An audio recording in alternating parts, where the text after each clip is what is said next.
Wa yalihi man qatala imaman aw aliman, dan berikutnya tingkat kezaliman di bawahnya, mengikut setelahnya, man qatala imaman, barang siapa yang membunuh seorang pemimpin, aw aliman ya'murun nasa bil qist, atau membunuh seorang alim yang mana mereka mengajak manusia kepada keadilan, baik imam, pemimpin, atau alim yang mengajak manusia kepada keadilan. Wa yad'uhum ila Allahi wa yansahuhum fi dinihim, dan mengajak mereka kepada Allah tabaraka wa ta'ala dan menasihati mereka dalam urusan agama mereka. Ini juga mengikut setelah kezaliman pembunuhan yang di atas, yang lebih besar daripadanya, yang lebih dahsyat kezalimannya, sehingga lebih besar dosanya di sisi Allah Rabbul Izzati wal Jalalah. Wa qad ja'ala Allah subhanahu wa ta'ala jazaa'a qatlin nafsil mu'minah amdan, dan Allah tabaraka wa ta'ala telah menjadikan ganjaran atau hukuman terhadap orang yang telah membunuh jiwa seorang mukmin dengan sengaja.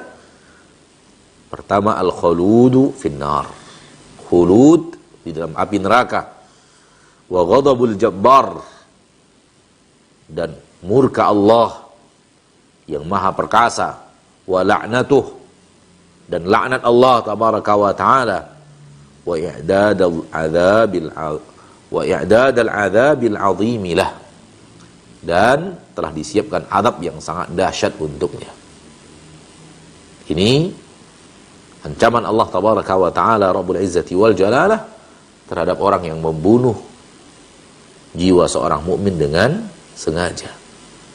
Dan dalam apa yang beliau sampaikan ini mengacu kepada firman Allah tabaraka wa ta'ala tentang dosa membunuh di dalam surat An-Nisa ayat 93, wa may yaqtul mu'minan muta'ammidan fajazauhu jahannamu khalidan fiha wa ghadiballahu alaihi wa la'anahu wa addalahu adzaban 'azima. Barang siapa yang membunuh seorang mukmin dengan sengaja, maka balasan untuknya adalah neraka jahanam. Dia akan kekal di dalamnya, dan murka Allah atasnya, dan laknat Allah kepadanya, dan Allah siapkan untuk dia azab yang sangat besar. Azab yang sangat besar, murka ilahi, laknat ilahi, dan khulud finnar, kekal di neraka. Ma'asyarul muslimin, ma'asyarul muslimat, maka dosa membunuh, dosa kezaliman, dan pembunuhan adalah simbol kezaliman yang sangat dahsyat di permukaan bumi. Oleh karena itu agama Islam datang dengan penjagaan terhadap nyawa manusia, dan hukum yang ada dalam agama Islam, hukum yang sangat tegas terhadap para pembunuh, yang kalau diterapkan oleh manusia di zaman kita sekarang ini, maka akan banyak berhenti kriminalitas dari sisi pembunuhan. Namun qaddar Allah, manusia meninggalkan hukum Allah. Manusia tak peduli kepada hukum Allah. Manusia cuek kepada hukum Allah sang pencipta, dan mereka kembali kepada hukum mereka yang mereka analogikan sebagai hukum yang lebih bagus, lebih manusiawi, lebih bijaksana. Ternyata tidak memberikan solusi dan tidak membuat keadaan semakin baik.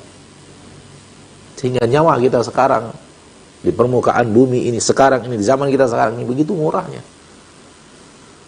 Ada nyawa manusia melayang hanya karena hutang 2 juta. Hanya ada nyawa manusia melayang karena hanya salah berbicara. Ada nyawa manusia melayang karena duduk di trotoar menyaksikan orang-orang yang lalu lalang. Apa salah mereka? Sehingga nyawanya begitu murah untuk dilayangkan, darahnya begitu murah untuk ditumpahkan.